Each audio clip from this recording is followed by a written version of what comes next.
我觉得今天的问题是这样，今天你执政里面就必须拒绝贪腐。但是如果你们跟国政结盟，尤其是跟国政有贪腐历史的这一些政治人物站在一起的话，反贪腐这个说法会不会听起来很我觉得你今天执政过后啊，反贪腐已经不是你的口号了，是你要做出来的。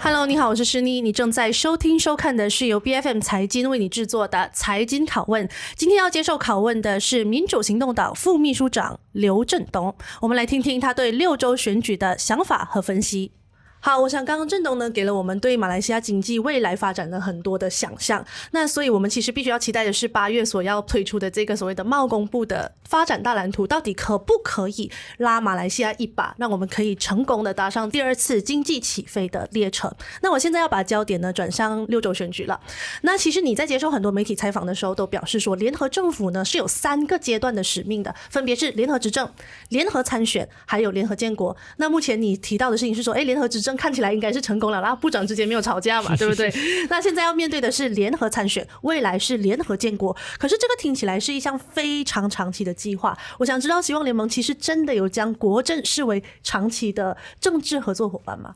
我想当然有很多人觉得说这个是不容易做长期的伙伴的。不过我们现在打了4回了，其实我们是2008年、2013年、2018年、2022年跟国政打了4次的结果是什么呢？结果就是说国政要消灭希望联盟，消灭不到，然后希望联盟想独赢又赢不到，又不能独赢，所以今天我们来到了这个历史的点。那么来到这个历史的点的话，如果我们可以完成这3个使命，就是说联合执政，联合参选的过后会赢的啊，至少可以赢得到政权的州政权的这个方程式可以继续走的，然后有时间跟空间还有政治意愿去联合建国，那么这个就可以走一段时间，走很长的时间。当然没有政治的合作是永远的，但是如果这10年15年可以让这个国家经济2次起飞，可以让这个国家繁荣稳定的小市民生活好，那可能就是他政治合作的最大的贡献。可是我们过去会讲说，这一次的选举当中，希望联盟跟国政的结盟可能是为了抵抗这个神权政治的抬头。可是如果我们现在接下来10年15年我们都要将国政视为这个长期的合作伙伴，以达到稳定经济的效果的话，是不是同时也代表说希望联盟正在向贪腐的政治妥协？我想国政它也要更新了，国政它也要重新找到它的新的使命，如果不然的话他就不会有支持了。他要合作，他也是要改革，他也是要强化他的这个换血，换新的领袖，换年轻的领袖，所以这个他需要大家都要有改变的这个需要有改变。我觉得今天的这个合作不能够走远，关键在说你不能够完成那3个使命。那你认为说其实国政在这一方面有改革的意愿吗？如果要不然的话，其实希望联盟是不是要对于国政这些有贪腐历史的领袖去进行妥协呢？我想今天你往前看是要怎么样走下去。你今天走下去就是说你这个政府不能够让这个国家更好。像我说的2022年这个政府巫统他也不是很愿意啊，我们这里很多人也不是很愿意，可是你知道说你没有别的选择，对不对？你今天的这个选择就是你今天如果说你退回去的话，你退回去就是说慕尤丁当首相，国门上台，但你不要这个结果嘛。你不要这个结果，我们今天就要想办法让现有这个新的结构能够最终完成让小市民生活更好的长远的目的。那如果他没有办法完成，这是另外一回事。但是今天我们要有政治意愿，让这样的合作可以走10年15年。如果这样的合作可以走10年15年，这个国家经济翻一番，2次起飞。那你要2次起飞，你不是说你要做什么，你一定要反贪腐的。因为你这个经济如果没有反贪腐，你的起飞就没有办法完成嘛。对，你今天要改革小市民的生活，你这个是反贪腐是经济起飞的关键条件之一。那既然你刚刚有提到说这是别无选择之下的一个选择啦，那我们就要来看这个合作关系到底是有利于谁。那其实我们在过去的这个选举当中，我们会发现说，其实国阵的马来票其实很难 deliver 给西蒙，尤其是行动党的这个候选人。所以在这个合作里面，其实西蒙是不是相对于吃亏的呢？我想不是这样看的，因为选举不是看个别政党，比如说选民在选的时候，选民每一个党都有基本盘，但是真正决定选举结果的是中间选民，没有政党色彩的中间选民，没有党派色彩的中间选民，他要怎么选？他可能是因为愤怒而选，他可能因为希望而选。很多时候投给希望联盟的选民，他为什么会投给希望联盟？因为他看到的是希望联盟这个联盟能够有可能执政，而且执政了过后他的生活会更好。所以我们今天回到去想，投给希望联盟的选民很多不是因为你个别希望联盟政党有多好，他是因为觉得说你联合起来，你执政的话会比别家好。那既然你谈到中间选民啊，其实每一个政党联盟其实都在 M 这中间选民的这一块。那其实有很多民调其实显示说，国盟其实有可能依靠绿潮还有中间选民拿下雪州。你怎么样去看待这样子的一个说法？那希望联盟有什么策略可以保障你们在雪州继续执政的可能？我跟很多朋友说，我说每一个选举都不一样，每一个选举都要很小心。这个选举我们希望在吉打有斩获，我们要防守雪州，确保雪州不会有错失。然后选举的结果呢，很可能到最后的结果是最后5天才看得到，最后5天才会决定最终的结果是怎么样。所以要小心，不能怠慢，不能假设一定会赢。这个是我觉得很重要的，就是我们要很小心，这个选情随时可能会变不好。而我们的对手的方向是什么呢？对手在做什么？我们的对手呢，他其实想要复制喜来登方程式。什么叫喜来登方程式呢？喜来登方程式就是在2019年，其实整年我们对手他推的是在马来选民当中，让马来选民看到说，他说这个政府对马来人不好，这个政府是行动党控制的，这个政府是华人控制的，这个政府是欺负马来人的，这个是在马来人当中讲的。对非马来人、对华裔选民、对印尼选民讲什么呢？这个政府跟别的政府一样的，这个政府只是偏帮马来人的，这个政府是没有希望的，这个政府是一样保守的，一样烂的，所以呢不要出来投票。所以喜来登方程式呢，就是说马来选民要激怒马来选民，然后呢也要非马来选民呢就是失望。所以我是要很小心，我们今天很小心，特别是华裔选民这个部分，要很小心这些失望论。失望论呢，就是希望最好越多人不出来投票越好，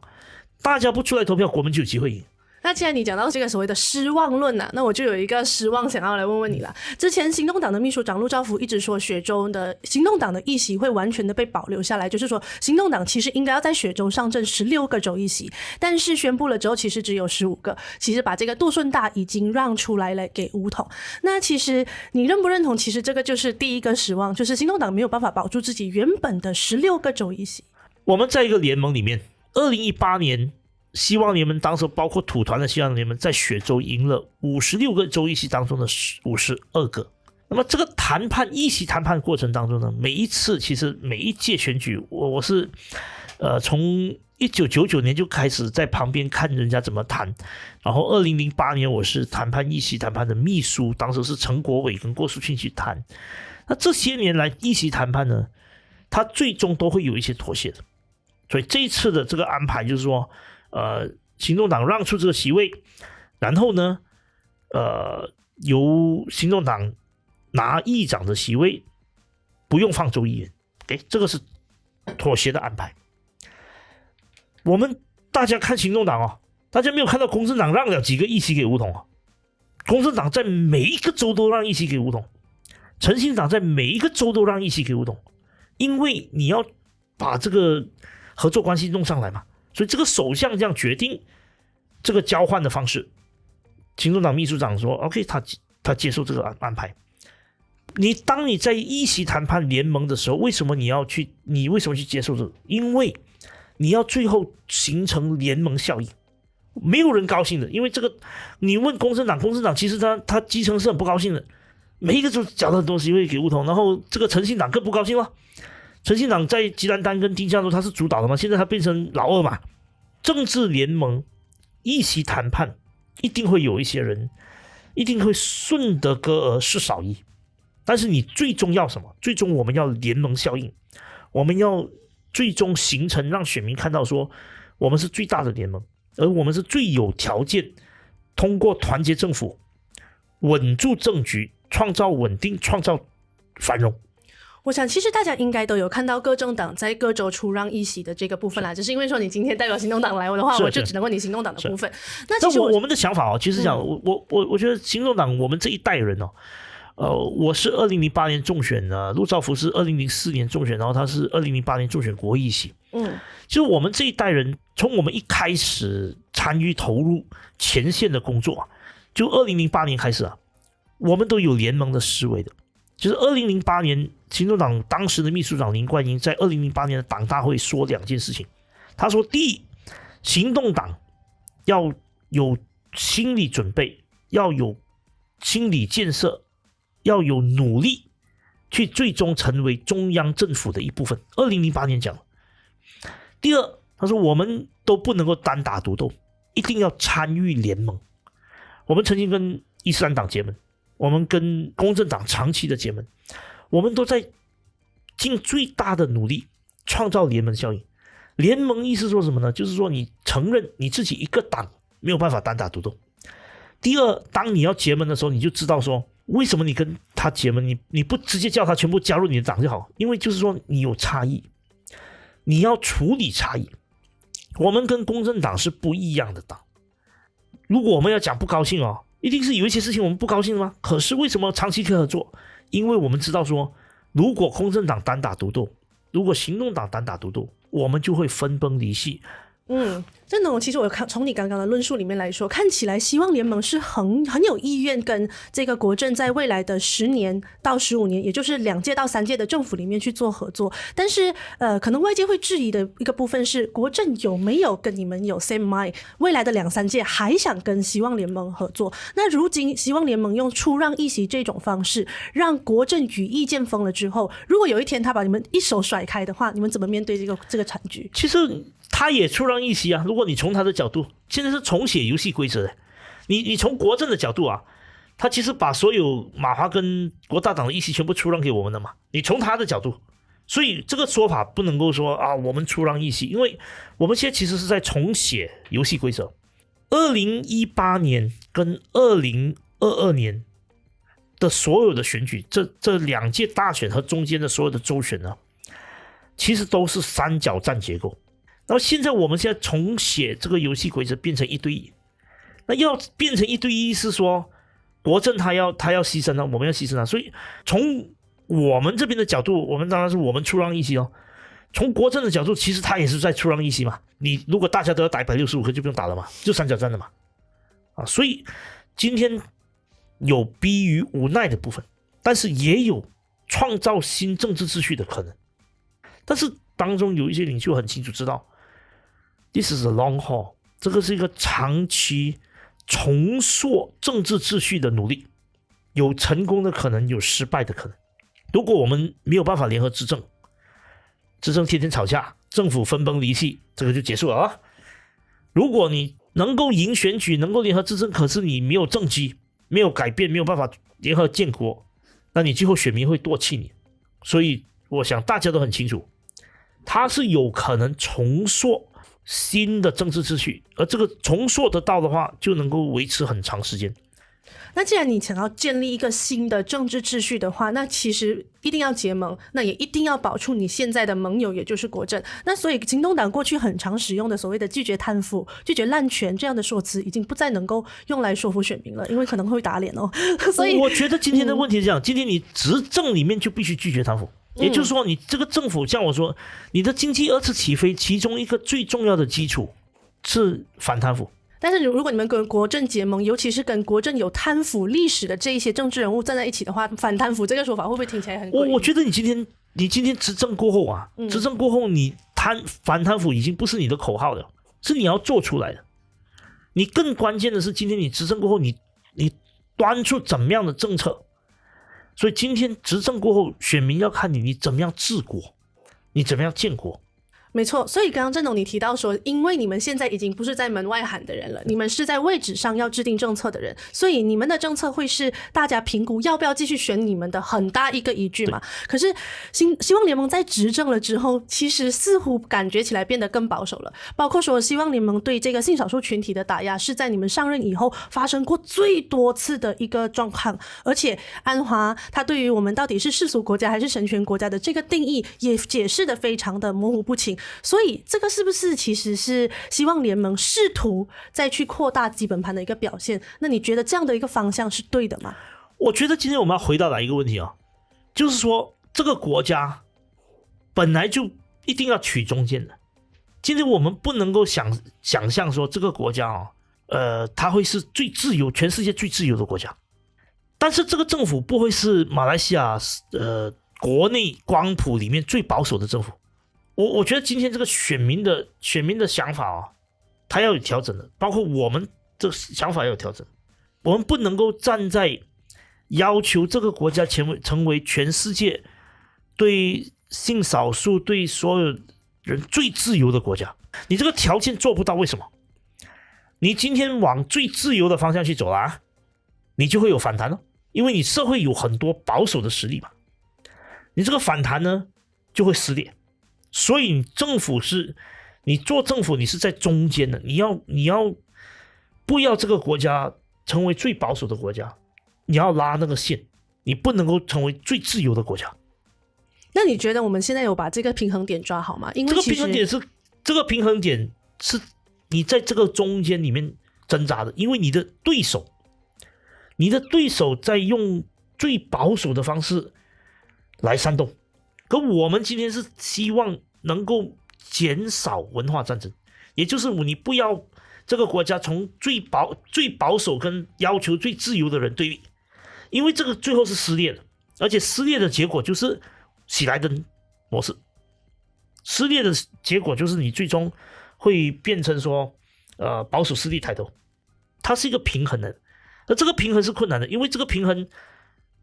在两边都会有人讲说你是不对的。可是你今天你要怎么样确保这个国家没有文化战争，减少文化战争，把经济、把生活、把国家的这个安全、把反贪腐放成最重要的一层，其实这个是我们最辛苦的部分。OK， 郑董，既然你提到了对手呢，那我的最后一个问题就是针对你的对手的，在这个政治光谱的选择上面来说，你们其实好像似乎是为了跟保守势力偏向保守的这一边的